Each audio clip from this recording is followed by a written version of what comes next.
Muy buenas a todos oyentes de Gabalpop.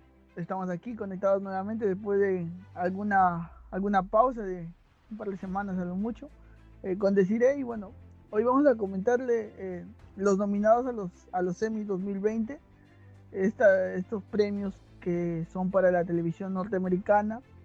Le contamos un poco su historia.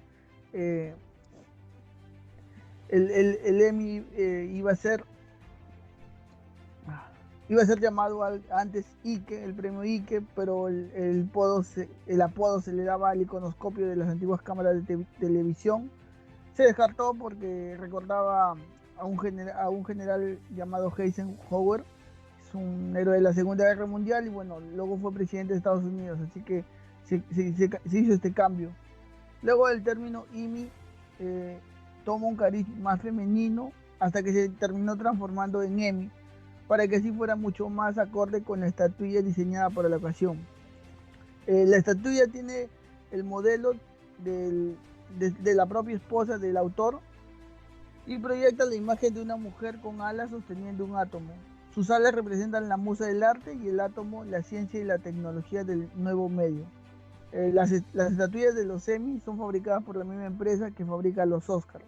Y bueno, es un poco la intro que le estamos haciendo y bueno, con Desiree vamos a comentar las principales nominaciones de este año. Bienvenida, Desiree. Hola, muchas gracias, Eduardo. Pues es comentar un poquito así quién creemos nosotros que va a ganar y recomendar algunas de las series. Y bueno, ¿con qué serie, con qué categoría vamos a empezar hoy? Yo creo que la principal categoría es siempre el premio a las series en sí, ¿no? A la serie de drama, a la serie de comedia y un poco a la serie limitada que este año viene con fuerza.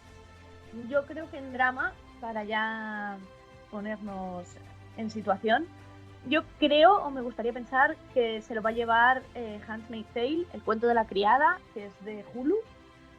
Aquí lo tenemos, creo, a través de HBO en España. Y es una serie que adapta un poco la novela de Margaret Atwood, en el que no todas las mujeres pueden tener hijos, solo un porcentaje, y entonces en Estados Unidos hay una dictadura, Gilead, que las obliga a tener hijos. A partir de esta premisa se adaptó en la primera temporada del libro, pero me parece muy interesante toda la calidad que ha ido teniendo la serie, porque es verdad que ha mantenido la calidad, aunque ya se ha terminado la novela de Margaret Atwood, y creo que es muy difícil mantener el nivel de calidad con una novela que se acaba, con una historia que no sabes cómo continuar. Es cierto que Margaret Atwood hizo una segunda novela, pero muchísimos años después. La ha hecho, digamos, cuando la serie ha estado asentada, porque es verdad que se hizo una adaptación a película y que la adaptación a película pues no tuvo después esta segunda parte que ha hecho Margaret Atwood. Y es verdad que la consultan, pero detrás hay un equipo enorme de guionistas que tienen que sacar pues tramas y un universo dentro de Gilead que a lo mejor no estaba ya en las novelas. Y ya te digo que mantener durante todas las temporadas ese nivel de calidad me parece admirable y por eso se lo daría a ellos. En comedia, yo estaría realmente entre el método Kominsky o Marvelous Maisel, que una es de Netflix y otra es de Amazon. El método Kominsky va de Michael Douglas siendo un actor que tiene una academia, que en un inicio es un planteamiento como muy clásico, pero luego vamos viendo qué luces y sombras ha tenido él en su carrera. Habla mucho también sobre, en realidad, sobre la mediana edad y con un tono de humor bastante ácido, ¿no? Entonces yo creo que desde interpretaciones al tono de comedia, creo que merecía por lo menos la nominación, pero creo que merecía también directamente que se lo dieran. Es verdad que es un humor bastante complicado y que tiene muchas más papeletas Miss Marvelous Maisel. Miss Marvelous Maisel, por otra parte, que también está muy correctamente nominada, habla de la década de los 50 y los 60, ¿no? Una ama de casa en Nueva York que descubre que tiene una habilidad para la comedia en vivo. Entonces es como todo su recorrido para ver si ella finalmente quiere hacer eso, si no. Y es verdad que todos recuerdan mucho a las comedias clásicas de los 50 y los 60, ese tipo de cine, y era bastante arriesgado. Yo creo que es una serie que sale bastante cara de producir y que afortunadamente ha salido muy bien, pero es verdad que podría ser una serie que podría haberse quedado muy rápido en el olvido. Y luego de serie limitada, que creo que es donde está este año los grandes premios, yo elegiría igual otras dos, que son o Unorthodox o Watchmen. Cualquiera de las dos me daría contenta de que les dieran el Emmy. Watchmen, como todos sabemos, es un cómic de Alan Moore y David Gibbons que ha sido adaptado y en lugar de ha sido adaptado en la serie contando eventos que obviamente no se cuentan en el cómic y contando eventos posteriores. Se sacaron unos cómics con los que Alan Moore no tenía nada que ver, que era Before Watchmen, que era la historia que había pasado antes de Watchmen, pero incluso en lugar de adaptar esos TVOs o tal, lo que se ha hecho ha sido escribir una historia completamente nueva con, bueno, esos eventos ya sucedieron y ahora están pasando otras cosas. Volvemos a Justicia Encapuchada, volvemos a desvelar un montón de cosas. Y la verdad es que me parece que para no ser una adaptación está incluso a la altura de los cómics. Me ha parecido buenísima adaptación. Quizá como pega contra un ortodox es que merece haber leído los cómics antes de ver la serie. Y un ortodox lo puedes haber visto sin haber visto ninguna otra cosa. Un ortodox va de una chica que decide que simplemente va a huir de su Nueva York natal porque vive en una iglesia judía ortodoxa, en una comunidad más que una iglesia. Entonces ella se siente atrapada y decide regresar a donde es su madre, que es Alemania, ¿no? Entonces es un poco como un éxodo de vuelta no tras la Segunda Guerra Mundial, pero todo lo que representa para ella el tener que volver a Alemania, el ver a Alemania distinto, el ver buscar una serie de amigos, etcétera, me parecía un planteamiento muy interesante, muy valiente, muy arriesgado, una crítica hacia todos los extremismos y me parece maravillosa. Además, ella seguía por el sentido que tiene de que lo que quiere es la música, ¿no? Le motiva eso, le motiva la música, que lo que te intenta decir es que es internacional, es para todas las personas, etc. Luego ya, dime. Nos detenemos aquí en Watchmen porque, por ejemplo, recientemente a partir de los eventos que hubo en Estados Unidos sobre, sobre este asesinato a George Floyd, este afroamericano, por ejemplo, Donald Trump dice que Donald Trump, el presidente de Estados Unidos, se está lanzando nuevamente a la presidencia y anunció su manifestación para el 15 de junio en Tulsa, Oklahoma. Hay un evento que se narra en la serie, ¿verdad? Es la masacre de Tulsa en 1921. La gente asoció como, no sé, como que Donald Trump estaba rebelándose contra los manifestantes, las manifestaciones que se están haciendo ahora, ¿no? ¿Cómo fue esa representación en la serie? Sí, porque además en la serie los policías llevan unos pañuelos amarillos para no ser identificados y aquí, o sea, la realidad creo que en parte también por la pandemia, llevaban unos pañuelos muy, muy similares. Entonces la imagen que se creó y escoger justo Tulsa fue tan similar a la serie que daba un poco de miedo. Yo no sé por qué los asesores de Trump no eligieron u otro lugar u otra representación. La verdad es que fue bastante impactante. Se Pero parece bastante yo, a lo que sucede en la serie. En la serie, la protagonista es una policía de Tulsa. sí, yo no creo que haya habido un error. Yo creo que fue muy, muy adrede lo que hicieron acá en este caso. Así, como hicieron el evento ahí en Tulsa y como lo que pasó en la No masacre me de Tulsa, que extrañaría nada, pero la verdad es que corre en su contra.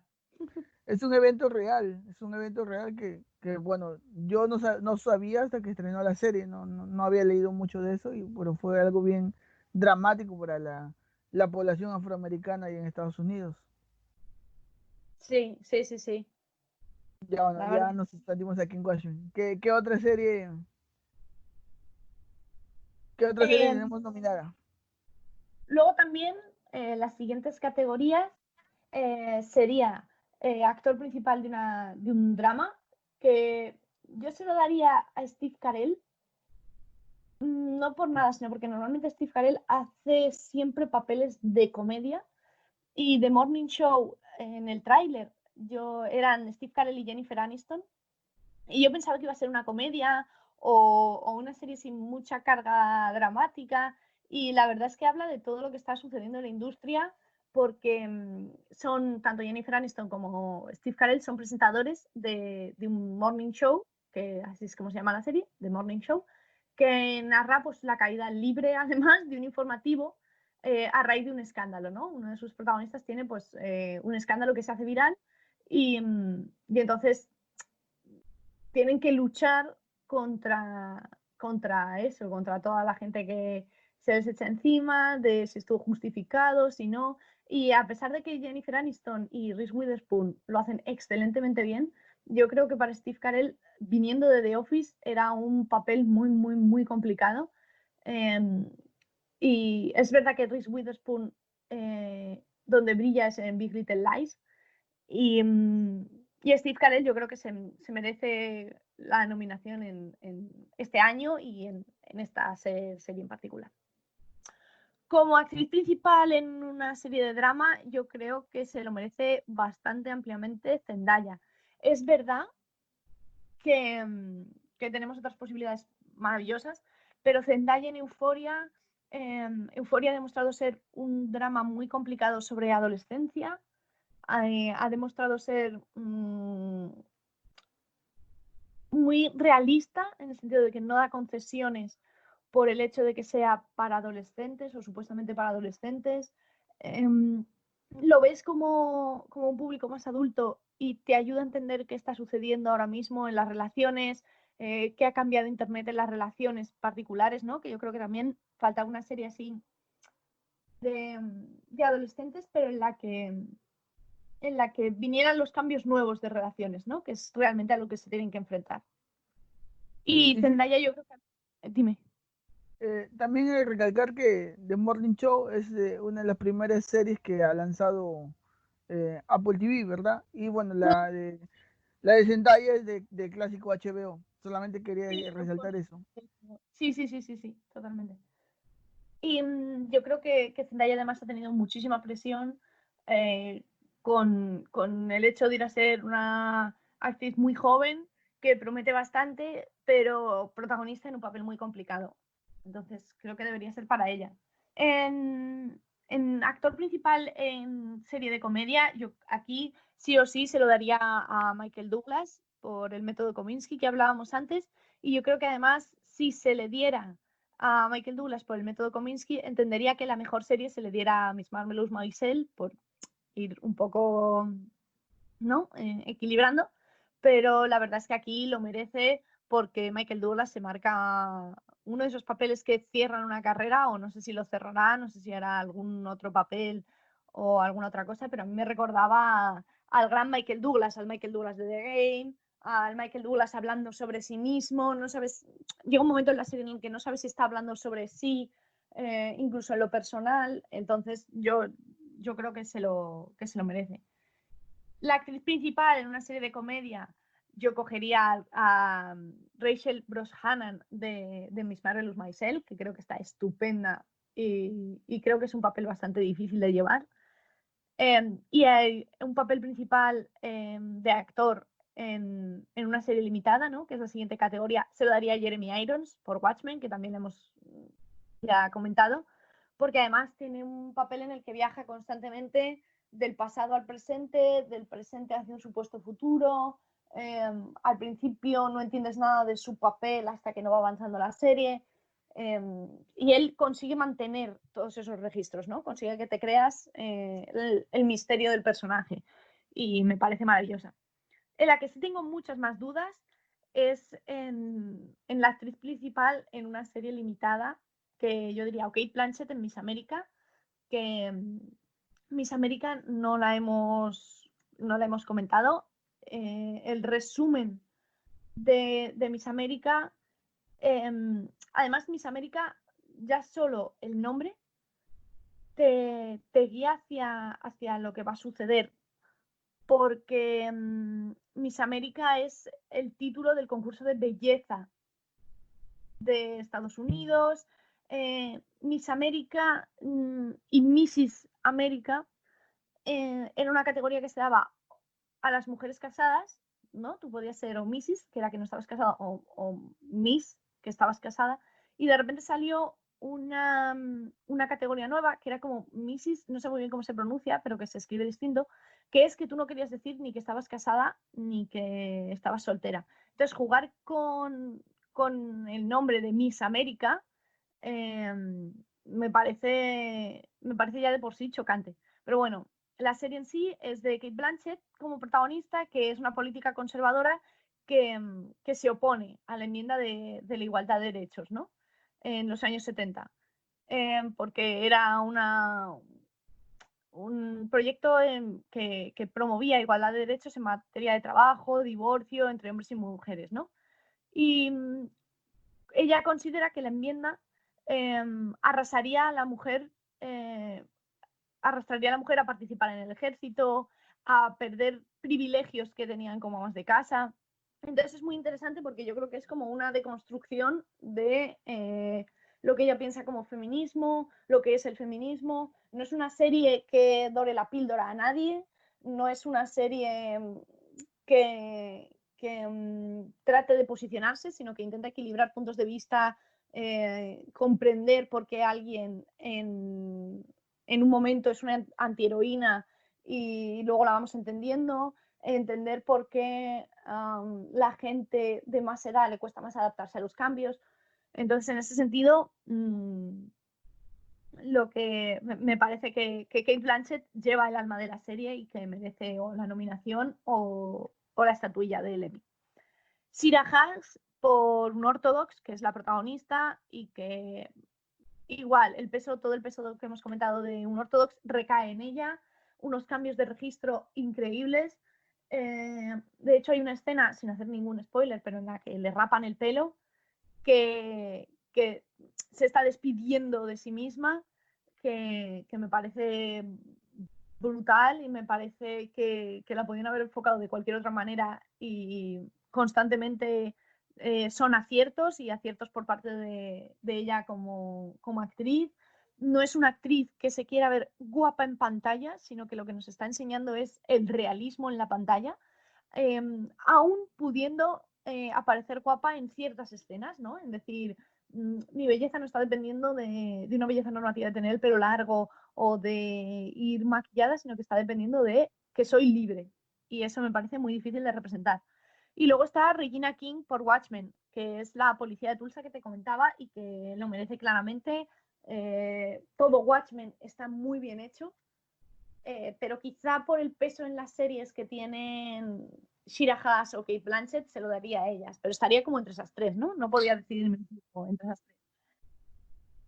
Luego pasamos al rol de supporting actor en una serie de drama, que yo aquí claramente Bradley Whitford en El cuento de la criada, creo que esta última temporada en concreto lleva un peso sobre su personaje muy grande, porque era un actor que empieza muy secundario en la serie, pero poco a poco va ganando mucho peso porque poco a poco vamos descubriendo las políticas de Gilead, ¿no?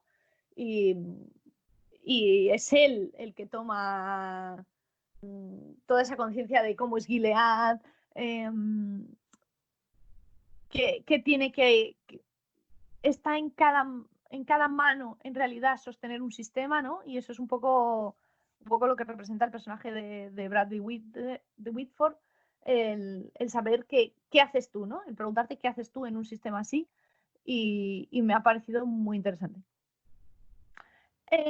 El supporting actress en una serie dramática, yo aquí tendría otros dos favoritos, que es Laura Dern en Big Little Lies, que creo que Laura Dern hace un papel muy bueno y hacía mucho tiempo que no la veíamos volver con esa fuerza. La hemos visto en Star Wars, pero para mí no era lo mismo de calidad interpretativa, no por ella, sino por la película en general, que Big Little Lies. Big Little Lies creo que requiere sobre todo mucho valor para hacerlo.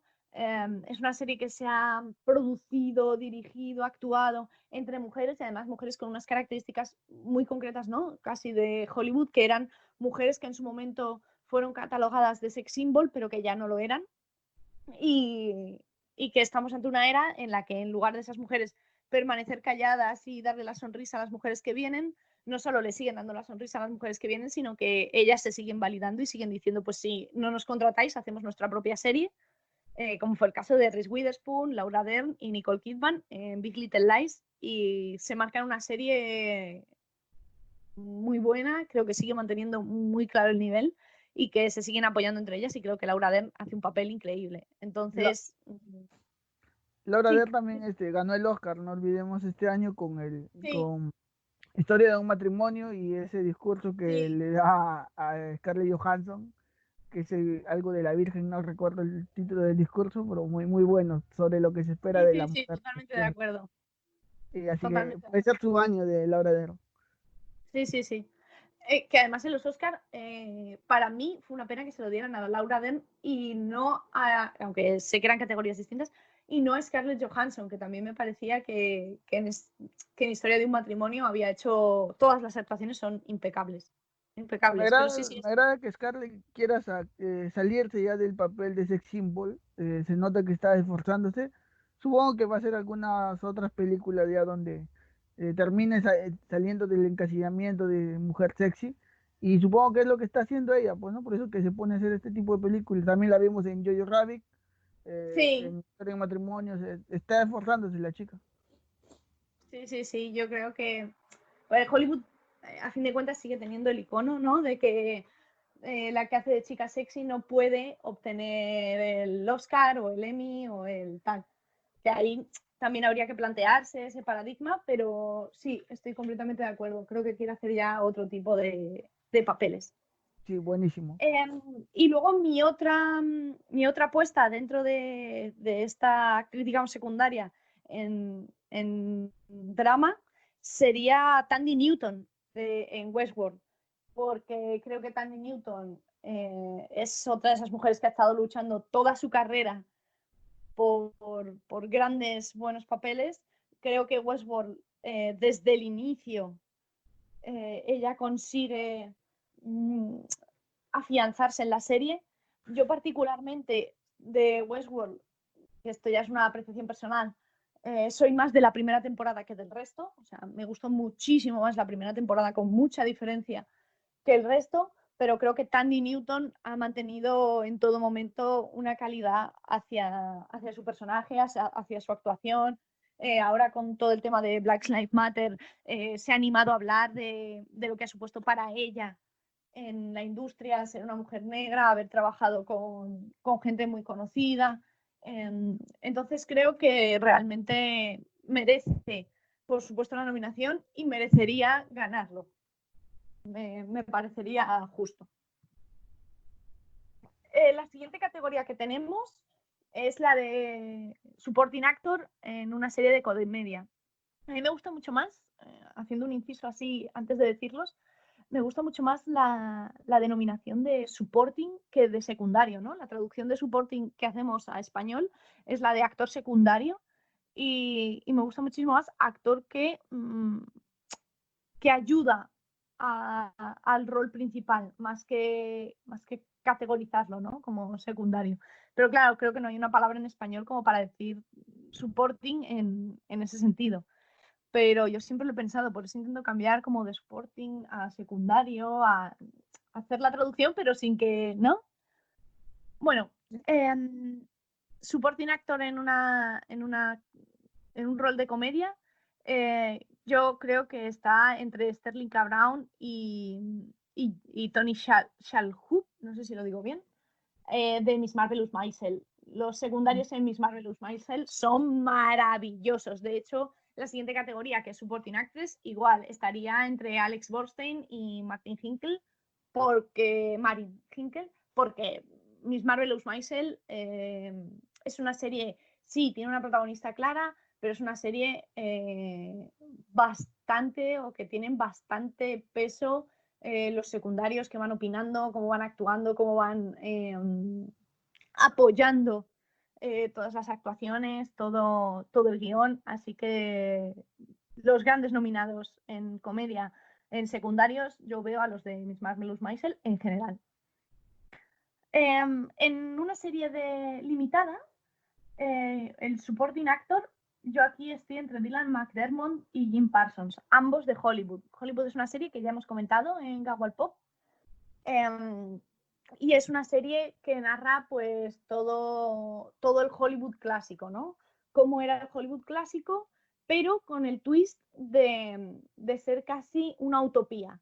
¿Qué hubiera pasado si en el Hollywood clásico no hubiera habido ni homofobia, ni racismo, ¿no? Son como un Hollywood clásico idealizado, claramente.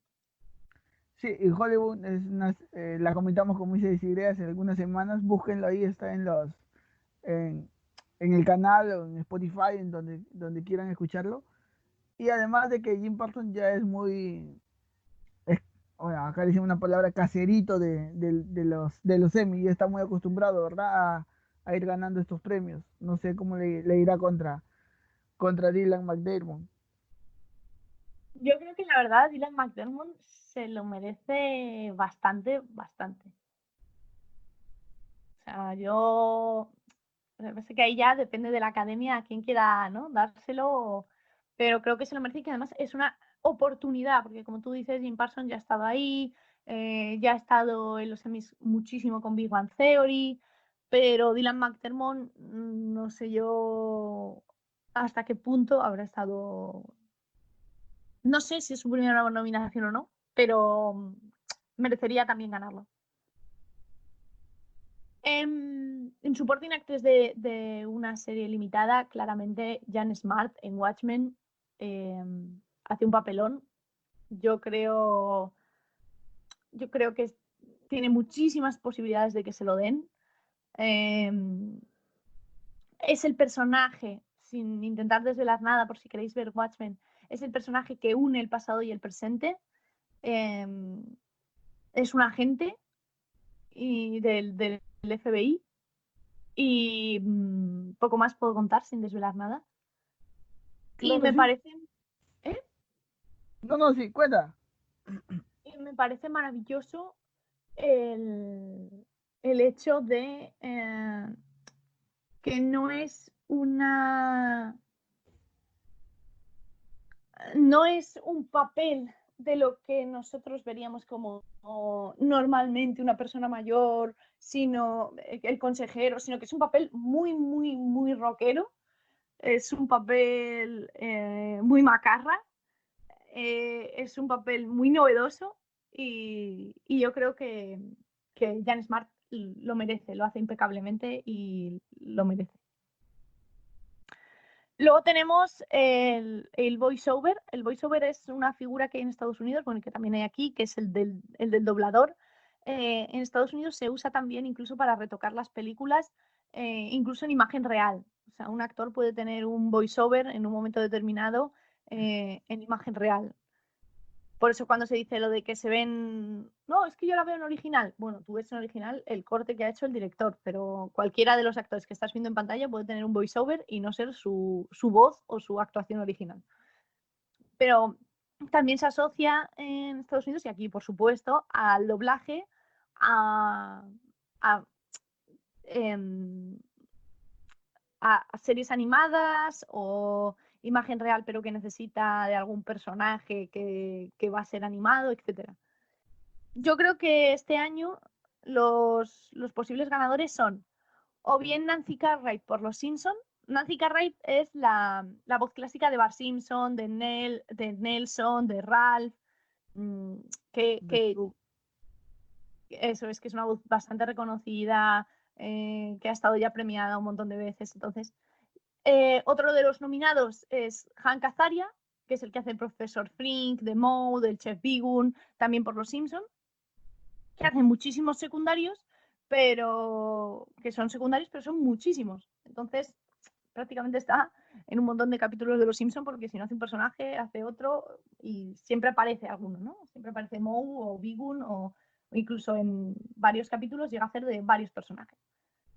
Y luego está también un grandísimo nominado que yo creo que tiene muchísimas papeletas para que se lo den, que es Taika Waititi, que hace de IG-11 en The Mandalorian.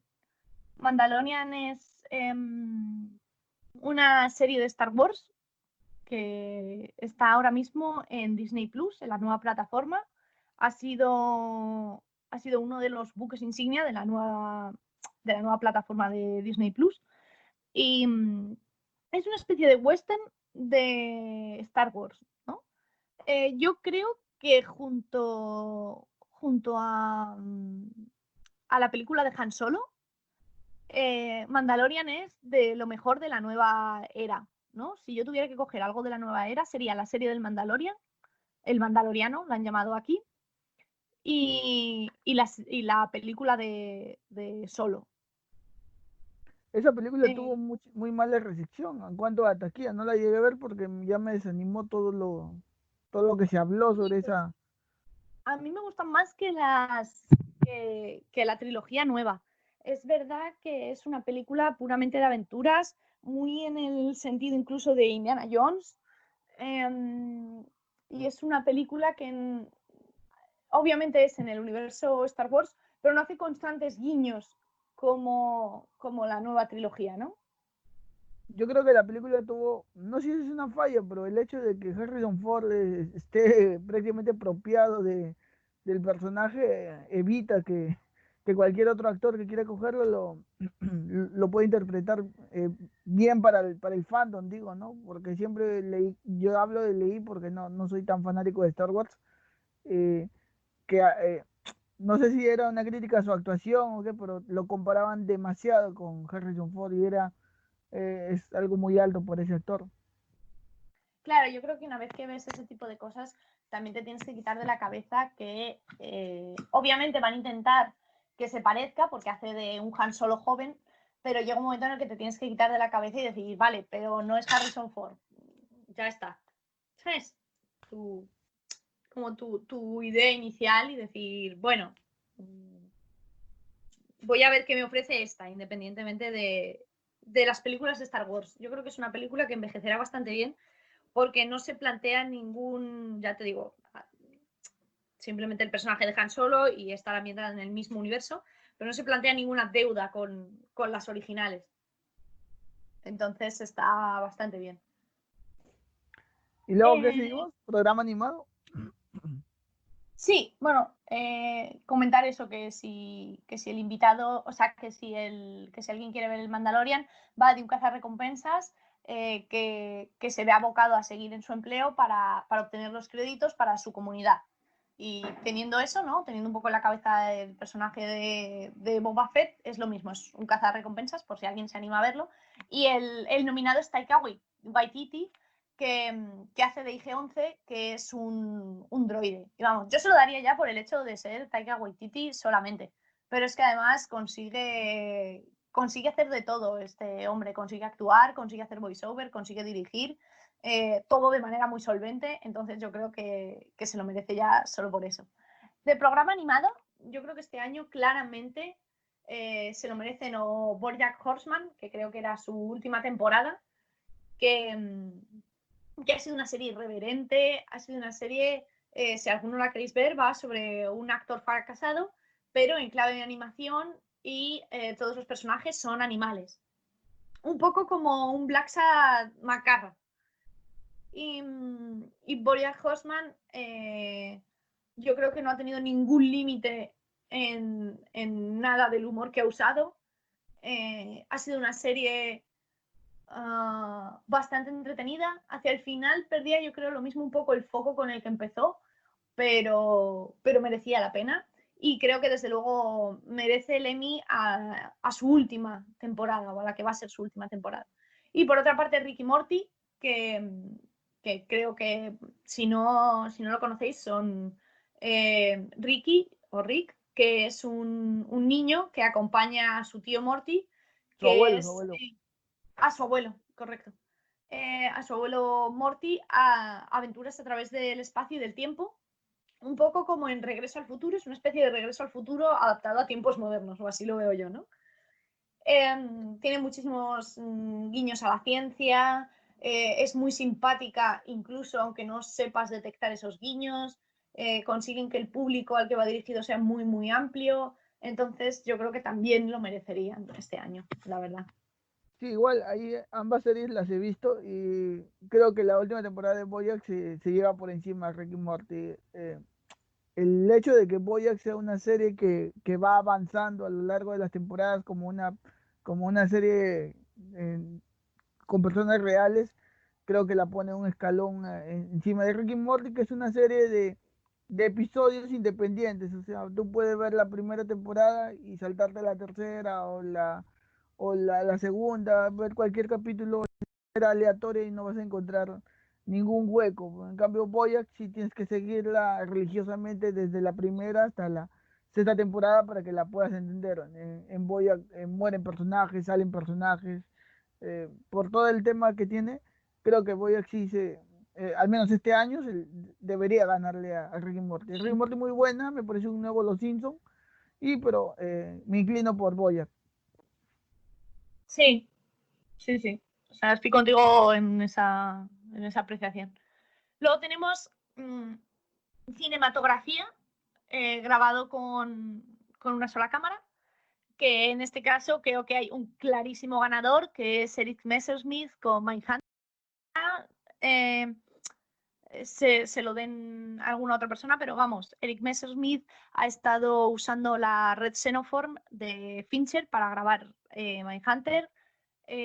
Creo que toda la cinematografía, podemos quizá discutir el guión, pero creo que en Mindhunter no se puede discutir la cinematografía y la atención al detalle en el que está grabado. Es verdad que hay muchos capítulos grabados directamente pues, entre Eric Messersmith, Fincher, los coloristas habituales de Fincher, entonces está todo muy, muy cuidado.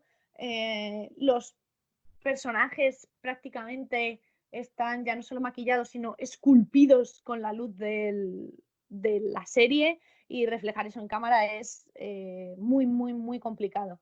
Creo que Eric Messersmith ha ido tomando mucho peso él mismo en la industria.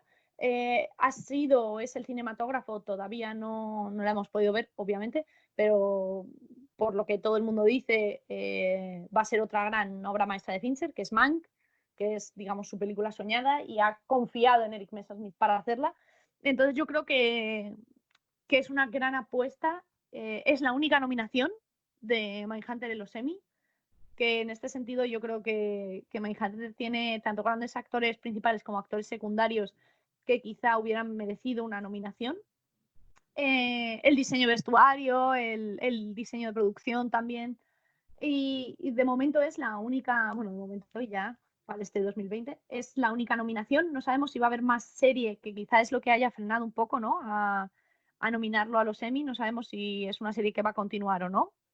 Está en el aire, tanto Fincher como Charlize Theron, que son los principales productores, tienen otros proyectos. Así que de momento tendremos que esperar bastante, pero creo que se lo merece bastante Eric Messersmith.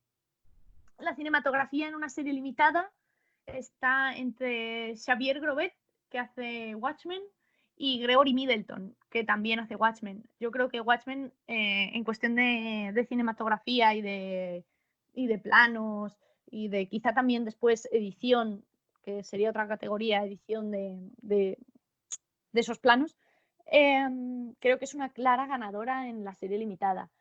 Es cierto que un Ortodox, por ejemplo, está muy bien grabada, muy bien hecha, pero la complejidad que tiene Watchmen de planos, de constantemente sacarnos a la realidad y volvernos a meter en la elección quizá de, de planos para las escenas íntimas y de otros planos para escenas o de revolución o de cambio social de las que se habla. Creo que todo eso realmente merece tanto la nominación como los premios Watchmen en ese sentido. La siguiente, muy interesante que tenemos, es el premio de, entramos en la parte de vestuario, ¿no? Que es, yo no sabía que los Emmy dividían entre vestuario histórico y vestuario de ciencia ficción o fantasía y vestuario contemporáneo. Me parece una buenísima categorización. Entiendo que en los Oscar, al ser una gala que se ve por millones de personas, quizá tiene que ser una gala más corta, aunque los Emmy en realidad ahora también, pero quizá tiene que ser una gala más corta, una gala más concentrada. Pero en realidad este diseño de vestuario tan separado, de hecho tiene otras categorías que no estamos comentando, como dije antes, como la de programas, la de realities. Me parece una buenísima diferenciación, porque muchas veces en los Oscar se ven abocados a competir una serie contemporánea con una serie histórica y obviamente el vestuario es más llamativo en una serie histórica, lo que no quiere decir que tenga que estar mejor diseñado de por sí o que tenga que adecuarse más a los personajes de por sí, sino que simplemente pues llama más la atención, ¿no? Entonces, en este caso, en histórico, yo estaría claramente entre Hollywood y Miss Marvelous Maisel. Puede ser que es porque simplemente me gustan los dos periodos de tiempo o puede ser porque en Miss Marvelous Maisel yo creo que forma parte de la serie toda esa estética y en Hollywood porque me parece muy adecuado cada tipo de vestimenta a cada personaje. Creo que han ido definiendo cada personaje ya en cómo iba vestido y ambas me parecen que tienen posibilidades. En fantasía y ciencia ficción, aquí yo me encantaría 3, pero es verdad que he separado un poco fantasía de ciencia ficción. Yo en fantasía, que no está separado en realidad en el premio. En fantasía se lo daría a Carnival Row por todo el tema de las hadas. Carnival Row es una serie de Amazon, así muy resumido por si alguien se anima a verla, en la que hay un detective estilo Jack el Destripador, pero en un mundo de hadas, ¿no? Es el Londres de esos tiempos. Y las otras dos nominadas, nominadas, digamos, como apuestas mías, son o Handmaid's Tale o Watchmen.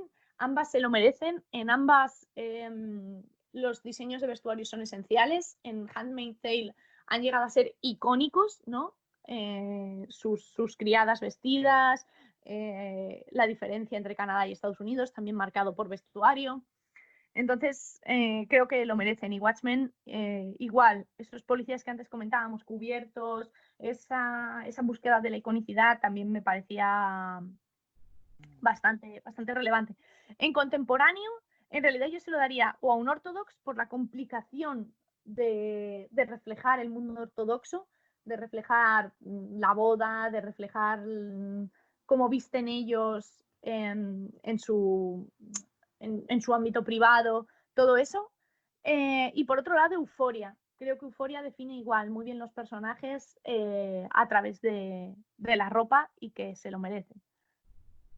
Dirección de una serie de comedia, pues yo creo que está entre Daniel Palladino y Amy Sherman, los dos por Miss Marvelous Maisel, que es una serie tremendamente bien dirigida.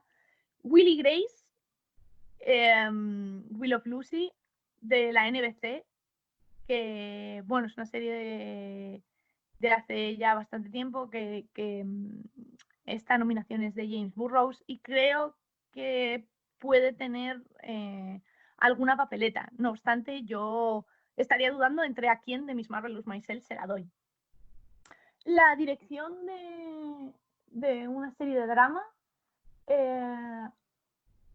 en realidad yo creo que estaría igual que la otra estaba entre Miss Marvelous Maisel. Esta está claramente entre los dos directores de Succession, que es una serie que hasta ahora no hemos estado nombrando, pero es una serie del HBO que también recomiendo ver, que es sobre una familia que es un desastre, pero es dueña de un imperio de medios audiovisuales, ¿no? Entonces ahí a partir de eso, pues cada uno va tirando hacia lo que ellos quieren y a todo esto ven como el patriarca de la familia abandonará la compañía en algún momento por cualquiera de las cuestiones que se les pueden plantear. Entonces es quién se queda con qué parte, cómo, hacia dónde van a dirigirlo, es un poco qué sucede con aquellas antiguas fortunas en las que sí, se tienen descendientes para que cuiden de ellas, pero no sabes si el descendiente va a ser solvente para hacerlo. Entonces me parece muy buena serie, me parece muy, muy bien dirigida. Y la dirección por una serie limitada, yo creo que está entre cualquiera de las dos que hemos estado constantemente luchando. Unorthodox y Watchmen. Creo que Watchmen, al tener 3 nominados, que son Nicole Cassell, Steve Dean y Stephen Williams, creo que van a tener más posibilidades que Unorthodox, que lo dirige María Schrader entero. Pero creo que María Schrader, como creadora, a partir de Unorthodox, le den el premio o no, va a tener muchísimas más posibilidades y creo que vamos a ver más cosas de ella. Entonces, en realidad ahí el premio está un poco entre a quién se lo quieran dar también como serie. Luego, por otra parte, tenemos peluquería, digamos, que ya como de lo que completa el look, que aquí en este caso sí se lo daría a This Is Us, que es una serie de la que hemos estado hablando mucho, que es un drama de la NBC y que ha recibido bastantes buenas críticas y que va de un matrimonio que están a punto de tener trillizos, ¿no? Y atraviesa como una crisis personal y tienen que ver hacia dónde van. Y luego, por otra parte, la peluquería de Handmaid's Tale me parece maravillosa, básica en la serie. Me parece que define a los personajes en función ya no solo de cómo van vestidos, sino de cómo van peinados, de cómo van maquillados. Y hacer todo eso es bastante complicado.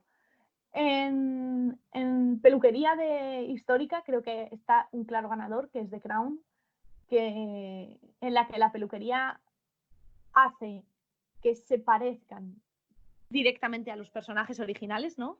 El hecho de estar haciendo una serie sobre Isabel de Inglaterra, teniéndola viva, teniéndola en el trono, creo que es bastante arriesgado. Te arriesgas mucho a la comparación entre ella y el personaje original, que todo el mundo todavía tiene en la cabeza de manera contemporánea. Entonces creo que en peluquería la verdad se lo merecen ellos. Luego tenemos una categoría que a mí me gusta muchísimo, que son los títulos de crédito, ¿no? Diseños de título de crédito. Que yo aquí en realidad estaría entre Watchmen, Westworld y Carnival Row. Es verdad que yo tengo predilección por los de Westworld, porque creo que desde el inicio han sido unos créditos bellísimos, unos créditos que además volvías a ver tras ver la serie, por ejemplo, en la primera temporada, te decías, ala, había un montón de pistas que yo no había visto escondidas en estos créditos.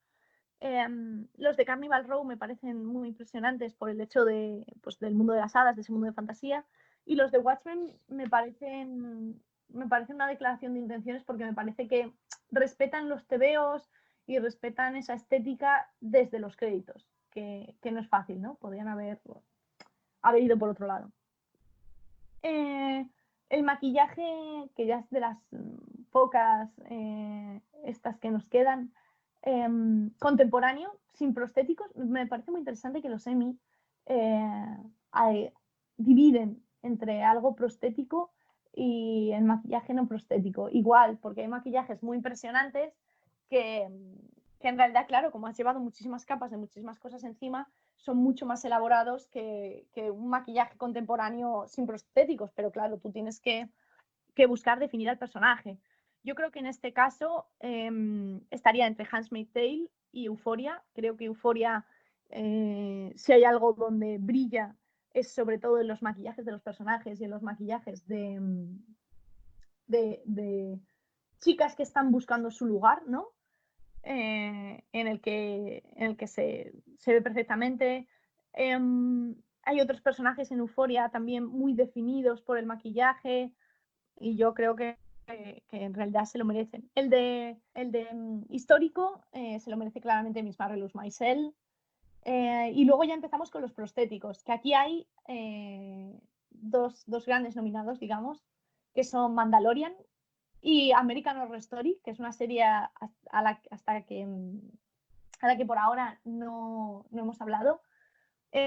American Horror Story, la última temporada, la de 1984, no me ha gustado tanto como las anteriores, pero le daré otro visionado, porque es verdad que hay muchas temporadas de American Horror Story que en un principio no me gustaron tanto como en un segundo visionado. Yo creo que la única de American Horror Story de la que yo me he desenganchado o de la que incluso en un segundo visionado no ha conseguido que yo tenga como esa pasión por ver la serie, es la de Roanoke, pero el resto han ganado bastante con otra oportunidad. 1984 va básicamente de un grupo de adolescentes o posadolescentes van a un campamento y a partir de ahí es un homenaje a películas slasher, de terror. Entonces, si bien es cierto que te tiene que gustar ese tipo de terror, creo que complementa muy bien toda la saga de American Horror Story y creo que merecen el de maquillaje prostético, la verdad. Música, yo se lo daría a Euphoria o a Mandalorian. Disney hace siempre unas bandas sonoras maravillosas. Siempre tiene en cuenta tanto la intención como los compositores a los que contrata, el tono. Me parece en ese sentido bastante adecuado que se la llevara el Mandalorian, aunque lidia bastante con Euphoria. Sin embargo, para una Limited Series, yo aquí votaría por Unorthodox, que Unorthodox me parece una serie en la que la música tiene muchísimo peso. Ya no solo peso la música en sí, sino también un peso narrativo, un peso de referencias. Entonces creo que merece la pena que tengan ese premio. Música original y con lyrics, con letra, en realidad hay dos grandísimas nominadas que son Euphoria, que imagino que pueden dárselo, pero claramente Miss Marvelous Maisel, que lo merece, que nos recuerda a Broadway, que nos recuerda a toda esa época. Está muy bien compuesta, muy bien interpretada y yo se lo daría a Miss Marvelous Maisel. Y luego ya solo nos queda escritura, guión, que yo creo que incluso Variety lo pone al final, pero que creo que es muy importante reseñarlo y que no me podía ir sin decir a quién los nominados un poco por escritura y por guión en series de comedia y en series limitadas y en todo esto. Yo creo que en la serie de comedia está nominada Lo que hacemos en las sombras. Me sorprende bastante que muchos de los premios de escritura son muy distintos de los nominados por cinematografía o de los nominados por grabación y tal, pero me alegra mucho de que Lo que hacemos en las sombras o What We Do in the Shadows esté nominada en la escritura. Están nominados Paul Sims, Stephanie Robinson y Chris Marfil, o sea que tiene 3 posibles nominaciones. La producción es, entre otros, de Taika Waititi, y es una producción neozelandesa, estadounidense, y es un falso documental, ¿no? Es un falso documental sobre 4 vampiros, ¿no? Que son compañeros de habitación. Y la verdad es que es maravillosa, es pura comedia y lo más complicado efectivamente es de la escritura y creo que lo merecen realmente. Por escritura en una serie de drama, me encantaría reseñar Better Call Saul, que es un spin-off de Breaking Bad, que tiene 2 nominados, Thomas Schnauz y Gordon Smith, e igual, creo que se lo merecen. Por una serie limitada, claramente está entre Unorthodox y Watchmen. Unorthodox es una serie, lo que los americanos llaman heartwarming, en plan, que realmente te mantiene, ¿no? Esa nostalgia por el personaje, esa conmovedor. Entonces, lo merece, pero creo que Watchmen es un claro ganador porque no solo ha tenido que partir de conocer muy, muy, muy bien el universo de los cómics, el universo de DC, sino que además ha tenido que hacer algo totalmente diferente y hacia futuro, porque cuando tú escindes algo y lo que cuentas es el pasado, al saber cómo se va a resolver, tú ya sabes hacia dónde van a tender los personajes, qué puedes hacer con cada personaje y qué no, pero cuando estás hablando del futuro, no. Y creo que eso les debió dar bastante miedo tanto a Damon Lindelof como a Cord Jefferson. Damon Lindelof sacó una carta el primer día que se estrenaba Watchmen diciendo que tenía un profundo respeto por los cómics, que siempre había sido aficionado, que esta temporada de Watchmen era el icono, ¿no?, para su vida y que esperaba hacerlo bien. Y aquí sí me voy a meter en programas de no ficción, que hasta ahora no hemos hablado, pero en escritura y en guión me voy a meter, porque creo que hay 2 grandísimos nominados que a mí me encantaron los 2 programas, que los recomiendo claramente, que son 2 documentales, ¿no? Que son No te metas, digamos, traducido, No te metas con los gatos, la búsqueda de un asesino en serie en internet, que es de Netflix, que es maravillosa. Es un grupo de personas descubren que hay una persona que está maltratando gatos en internet y esta persona amenaza con que va a empezar a matar personas. Y es la búsqueda de esa persona entre todos, ¿no? La búsqueda por foros, la búsqueda en función de las cosas que se ven en el vídeo, de los idiomas que se hablan en el vídeo, van cercando la búsqueda. Y la verdad es que imagino que no fue un programa nada fácil ni de montar, ni de escribir en el sentido de organizar una planilla para que todo tenga sentido y para que todo vaya hacia siempre subiendo un punto más, ¿no? Lo que te están hablando es que la condición humana siempre puede ir un poco más allá. Y me pareció la verdad muy impactante y como concepción de serie me gustó bastante. Y luego para mí una clarísima ganadora que me tuvo enganchada, como pocos documentales lo han tenido, que es Macmillions, que es empieza con que se descubre que todos los boletos del juego, no sé si allí a Perú llegaría, había un juego de McDonald's que es de Monopoly. Bueno, la cajita feliz, Macmillions. Sí, es como un juego de Monopoly, aquí a España sí que llegó, y era un juego en el que tú recorrías, tenías como un tablero, entre comillas, de Monopoly, y entonces en las bebidas, en las patatas te entraban casillitas que tú tenías que arrancar, y si conseguías, un poco como en Monopoly, si conseguías tener todos los de un mismo color, pues en lugar de empezar a construir, ganabas un premio. En el caso de McDonald's, pues no estaban amañados los premios menores, los teléfonos, una PlayStation, recuerdo que daban aquí, pero sí estaban amañados los grandes premios de $1 millón o $500,000. Y entonces descubrir por qué están amañados, quién los tiene amañados, etcétera. Y te tiene enganchado, o sea, es una serie que tanto James Lee Hernández como Brian Lazarte consiguen tenerte enganchado a cada entrevista del FBI, a cada entrevista de las personas que estuvieron involucradas y a cada entrevista de todo. Y es increíble, la recomiendo muchísimo. Se nota interesante. Sí, sí, sí, yo creo que es una de las grandes bazas de HBO. Así que, y con esto ya hemos terminado un poco la reseña, ya te digo, por encima todavía nos faltan tanto categorías como programas sobre todo de no ficción y tal, pero yo creo que con esto la gente se puede hacer como una idea ya bastante amplia de nuestra opinión en los Emmy y de hacia dónde vamos nosotros, ¿no?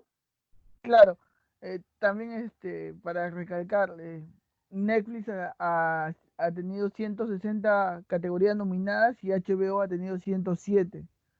Pues, nuevamente podemos empezar a ver cómo el streaming sigue marcando paso, aunque HBO no se quedaba atrás, tiene su streaming también, pero Netflix ahí creo que este año, si bien es cierto, ha sido malo para el cine y la industria en físico, creo que todo lo que es contenido en streaming ha levantado bastante. No sé qué tanto se pueda mantener su hegemonía, pero ahí vemos a Netflix cómo ha crecido a grandes saltos este año.